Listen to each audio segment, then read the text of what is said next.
morning, everybody. My name is Bob Crandall. Some years ago, I ran American Airlines in the AMR Corporation. This is sort of an irony this morning. I'm sort of the original high-cost legacy guy, and we're going to talk with a couple of leaders in the low-cost end of the business, people that have very much expanded the air travel universe, stimulated the business, and have made great progress in recent years. I'm joined by Barry Biffle, who's the CEO of Frontier, and Maurice Gallagher, the executive chairman of Allegiant Air. And I think in light of what's been going on, guys, I think we ought to start by talking about customer service. And the initiative, the president the other day was yakking about customer service, and Buttigieg, the Secretary of Transportation, has come out with a list. These are things that every airline ought to do, that you guys ought to do. And I think both of you have some thoughts as to the propriety of, A, what's going on, and B, what they might be talking about in terms of regulation or rules. So why don't you tell us what you think, Maurice? It's like we forgot how to run an airline. 2019, the industry was 99.7% completion factor. On time was 85% on average, which means people above that. Everybody knew what to do. I liken it to going into the Hall of Mirrors, and you look in the mirror and you see your normal body. Today you look, the head's over on one side, the hips are on the other. You know it's you, but you're not quite sure how you got to this place. And it's just, first and foremost, personnel. That's the number one issue. As much as we're not politically supposed to talk about air traffic control, they're having their problems with people. You have an incredible increase in demand in the leisure side. Florida in particular has been a very difficult place to go to. You pull up to the gate and you have to wait 30 minutes, 40 minutes for somebody to bring the airplane to the gate. The baggage problems, I was just telling Bob and Barry that story about Delta sent a 777 to Heathrow to pick up 1,000 bags that had just been left behind. It's just, there's just this problem across the industry of not having sufficient people. And this industry is so asymmetric. If you have problems with small amounts of flights, you can't talk to real-time people. In our case, we fly 500 flights a day, and we were to cancel 10%. That's 7,500 people. We've got to get on the phone, rebook, and do all that stuff. The industry is not set up for that, and it's happened to everybody. So it's fixing itself. Our reliability up to 99.5 this last quarter, so we're catching up. But everybody cut dramatic numbers of flights through the summer and into the fall. You can see the numbers, and most of the majors are still not up to 2019 levels of capacity. The big, smaller guys like ourselves and Frontier, we're over that, but it's been a struggle. Barry? Yeah, look, we had one of our best summers that we've ever had, actually, from a completion perspective, but I do know the industry's had some challenges. But look, I think the industry just gets a kind of an unfair lens over it. You know, you've seen this in restaurants, you've seen it in grocery stores, we just happen to make the news. So I think it has to do a lot with just the, you know, people not coming back to work. But we're finally seeing that, and I think we're finally seeing some stability, so hopefully we're past all the disruption. So in your view, what do you do about this checklist that the department says it's now going to be running? Have you guys got all green checks now, or are you still in the red check business? Well, we don't have every check, because it's actually, it's a little bit geared maybe towards the legacy airlines. For example, you know, reaccommodating on each other. You know, the big guys don't film with us. So there's some things that I think aren't completely fair. We provide at least one night hotel. We don't have infinite hotel. Oh, sorry. So there you go. No problem. But so we don't get a full check, all right? But I think you have to look at the overall picture, and we have 91% repeat business. So I think that tells you all you need to know. You got how much? 90 what? 91%. Yeah. Really? All right. Canada, I haven't looked at the website. I probably am not in good stead there, but you know, there's no airline that doesn't want to run a good show. We're all set up to take care of customers, and invariably you're going to have problems with mechanical or this or that or weather, which every flyer typically understands. But we want to do a good job. That is, an airline person doesn't show up to work trying to, disrupt or interrupt a passenger's service level. So we in management levels are really working hard to just put basics back in place, have enough people, enough resources to make sure we complete the flights. So that's job one, and I think every airline today is focused on just making sure they get back to square one, those 19 numbers that I recited.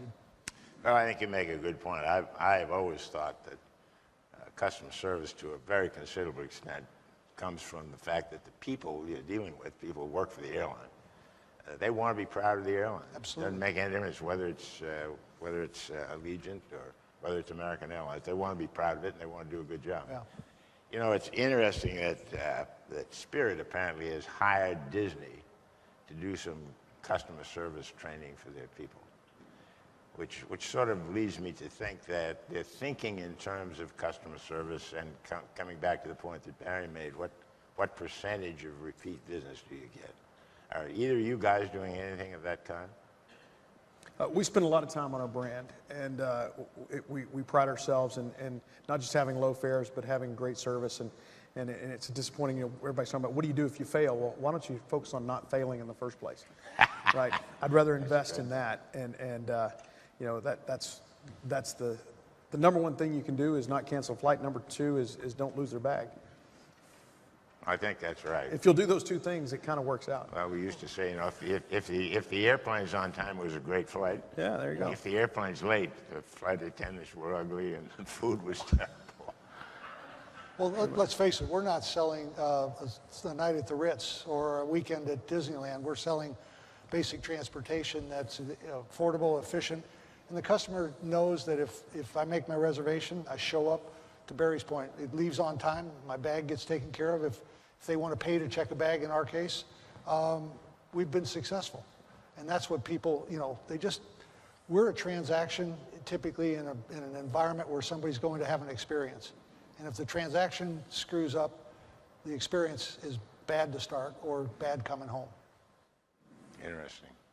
Everybody's talking about pilots. I mean, there's a lot of discussion about pilots, the shortage of pilots, and what people are going to do to overcome that shortage. Some carriers are beginning to experiment with actually training pilots. What are you doing, Barry? So we actually started a cadet program to control our own supply, and we're really excited about that. I think in the first 30 days we had over 600 applications, so it's pretty popular. It'll take up to 2 years to see that through, but the big thing we can focus on and what we continue to do is while we don't have the highest rates, because you upgrade faster because of our growth rate, your W-2 over a 10 to 20 year period is as high as Delta. And so we have the right amount of income. Then because you're upgrading, you actually have higher seniority sooner, so they have better lifestyle. And the big thing we're focusing on right now is how do we get more hours per day so that they can have more days off. So make more money and have more days off, and we think that that's pretty much a winning recipe to attract the kind of pilots we need for our growth. Got it. All right. Well, we've done a lot of data just on the amount of pilots coming in and the amount of retirements and the like, and there's a gap that suggests as many as 30,000 pilots shortage by the end of the decade. And if you do that, 15 pilots per airplane, that's 200. That's a small air force of people that just, you're not going to have the capacity for it. But you've got artificial constraints that, today's training and requirements to become a pilot with a 1,500-hour rule.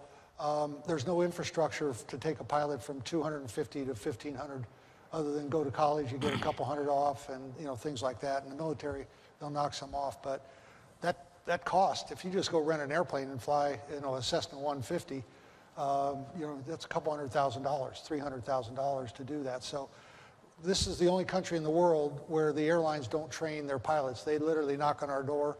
Our average pilot's historically shown up with 3,000 hours, and they're very experienced people. So to Barry's point, we're also investing in, from ab initio, bring a person in the door that maybe know what an airplane looks like, but that's about it. But it's an infrastructure, it's an investment that we're going to have to do. But candidly, there's a political overtone to this that needs to be dealt with too. Are either of you guys, is there a way to bridge that gap from say 250 to 1,500 hours? No, not, you have to be able to qualify for an ATP, which requires 1,500 hours, and only 100 of that can be in simulators per the regulations. And the simulator stuff today is unbelievable. You can learn to fly completely without being in an airplane. Obviously you have to, but I was at the Air Force training facility here recently, and the stuff they're doing with sims and things like that, and how much they train. And let's face it, somebody, a 200-hour pilot is flying off the deck of an aircraft carrier for the Air Force and the Navy. Not so much the Air Force, but the Navy. Interesting. We've seen a lot of strong demand. We were talking in the back there about the congestion in the airports. In fact, you go to the airports, they're full. Are both of you continuing to see that high level of demand into the fall? Sure. Fall looks good, and the holidays are looking really good. I think it's going to be a very Merry Christmas for the industry. Yeah, the fall is always slower than the summer. It's slowed down some relative, but the summer was off the charts for demand and the like. So, yeah, no, the fall's been better than average. So what do you see as, there's been a lot of evolution since I was in the business. Since you guys pretty much weren't around when I was in the business. And in the intervening years, while I've been gone, you've sort of taken things over. How do you see the business evolving in the years ahead? That is the low-cost sector going to gain share relative to the legacies, or have we reached a state of equilibrium? Where are we? Well, I think the pandemic actually accelerated things. If you look at the cost structure, including debt, right? Our cost advantage is actually widening versus the big guys. So I think you'll see an accelerant over the next few years as we move through kind of the post-pandemic. So it was something that was already going to happen. We're probably 10 to 15 years behind Europe, but you may get there in 5 to 7. So it looks to you as if the low-cost group is going to increase share in the years ahead. Yeah, well, you've got two things. One, again, their debt loads have gone up dramatically, so you've got that's a significant cost advantage. And you also got fuel, and so you look at us, we're over 100 miles per gallon per seat versus an industry that's around 60 miles per gallon. So not only do we have in the ex-fuel costs an advantage, but we're a growing advantage in the fuel costs. So that gives you the ability to grow even faster. Okay, Maurice, you think that's right? Well, I agree with Barry in a lot of cases, but I think there's a macro that's going on with the cost of oil. I personally don't see oil coming down on average below $100 a barrel anytime soon. It's down in the low 80s in WTI, but there's too many headwinds with oil and just discovery of oil and supply and demand, and you've got the Russian problems, and so to that with the ESG problems and stuff like that. So oil is going to be a high cost. We're going to be up 50 to 75%, I think, on oil prices going forward. And then you put the pilot costs that are, going to be in there. So the average fares in this industry, it's an elastic business.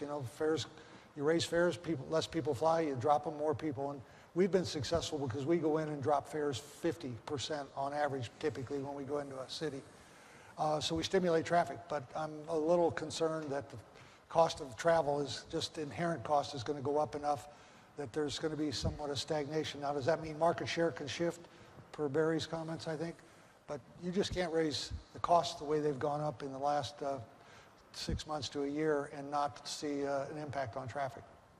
Well, I think that's right. I mean, although we've established certainly the levels of demand have pretty much established, people are willing to pay up for travel. Of all the things that people buy, travel seems to be very high on the tree of desire. Well, business traffic still isn't back to 100%. And I'm sure a lot of people are watching this on the Zoom. And that technology has been around for, 10, 15 years. Yeah. It really obviously took off in the pandemic. So I know a lot of small business guys that just aren't making the trips they used to make. Well, a lot of business travel, I expect. Yes. That will be. You probably still want to go see grandma as opposed to doing a Zoom with her. Yeah. That's the business we're in. Yeah, that's the business. That is the business you're in. Yes. So, in your view, getting costs under control, is as important as anything else in terms of sustaining the business into the future. I think, absolutely. Yeah, I think our costs, we manage our costs real well, but the two biggest fixed costs we have are labor and oil. And so those are going up considerably faster than other costs. Yeah. But you're going to see innovation, right? I mean, in every industry. I mean, you're already seeing, we're already planning for it ourselves. What kind of automation can we do in the airport? I mean, we spend over 20 hours to turn an airplane. Can we get that down to 12, right? So you're going to see further innovation. We're looking at ground loading, front and rear, to speed up the turn. There's all kinds of things you can do to drive efficiency that's still out there. So even though the wage rates are higher, how do you lose that? How do you use less of it? What do you think is going to happen in the airport end of the business? We, again, backstage before we came up here, we were talking about some of the congestion that's occurred at the airports, the inability to handle bags, for example. Well, I think this concept of common use gates, this summer we saw the downside of that. We've been squawking about this for years, but when you share a gate with an airline that's running off schedule, then it blows up your schedule. Right, yeah. So this silliness has got to stop. They've got to, stop building Taj Mahals inside and start building gates, right? You need gate capacity to solve a lot of the problems, and somehow or another the airports have seemed to escape this conversation about the disruption this summer. Mm-hmm. That's true. I mean, there's been a lot of conversation once again coming back to where we started. The airline gets blamed. We're just the last guy who touched it, right? Yeah. There were 4 other people involved in this too. Yeah, it's true.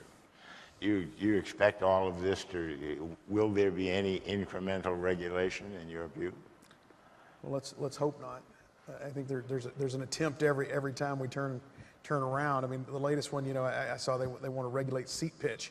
It's like that is the most anti-middle class thing I can think of. I mean, so you just want to take seats out. So they can have a better experience, but that'd be like saying, okay, we're only going to sell Cadillacs and Mercedes. There was a benefit to deregulation, and we seem to have forgotten about it. So, look, it's an attack on the planet because you're going to burn more fuel per passenger, and it's an attack on fares. When we've already got enough pressures on fares, let's remember that deregulation lowered prices for a lot of people. I think we seem to forget that. So well, the deregulation, what it really did is it turned the marketplace into the arbitrator of what people want and will pay for. And the idea that a few people sitting over here a couple miles from here should say, no, that's wrong, and they unfortunately put it under the guise of safety. Well, that's all been debunked as far as safety and pitch and stuff like that. So, you don't think we wouldn't be changing our model if the consumer wanted a different product? So the beauty of what we do in ancillaries, 30% of our traffic doesn't pay any more than our advertised fare. But people want to check a bag. I mean, there's economic incentives work. And all the years when we really invented, in many ways, the ancillaries in the early 2000s when we started bag checking, selling seats and all that stuff. And the reason I started selling seats was I watched Southwest out in the West. People were lined up an hour and a half in advance, to get on a Southwest airplane to get a front seat. Well, that tells you that people have value of their time and what they want to do. So let's put a marketplace around it. So that's what we have done very well. And if it wasn't working, guess what? We'd be changing. Good show. So what do you think? What's the greatest opportunity as yet uncovered in your side of the business? What more can you do? What more can we do? Just first and foremost, we got to get back to where we were. That's job one. And we have buried ourselves, I think, in the early 2000s, our business model was, customer service was candidly a second or third item. In today's world, with these cell phones and the like, you have to be much more sensitive to that. So we want to put a great product out there. We want our people to be Disney-like, if you will, if we can do that. And when you leave the airplane, you're thinking, oh, that was a good deal. I think the big opportunity, just to kind of leave, you touched on it with the pilots. I'll tell you the opportunity side is that you're removing all these 50-seaters, and what that's doing is it's creating a lot of kind of mid-size market point-to-point opportunities, and we're seeing more and more of these every day. There may be, if you live in Omaha or Buffalo, there may be less ways to get somewhere, but we look at it as a way, now I can make a Vegas flight work, right? Where you don't have 12 flights to Denver on a 50-seater, maybe you only have 3 or 4. So that's creating opportunities for folks like us to create more and more point-to-point opportunities. So that should be a big thing over the next 5 years. So as you increase average unit size, Sure. there'll be less frequency, but the prices will be frequency. cheaper and they'll have more nonstops. Great. Okay, guys, I think you've left us all with some very good messages. Thank you very much. Let's exit stage left and go on and enjoy the rest of the day. Thank you all.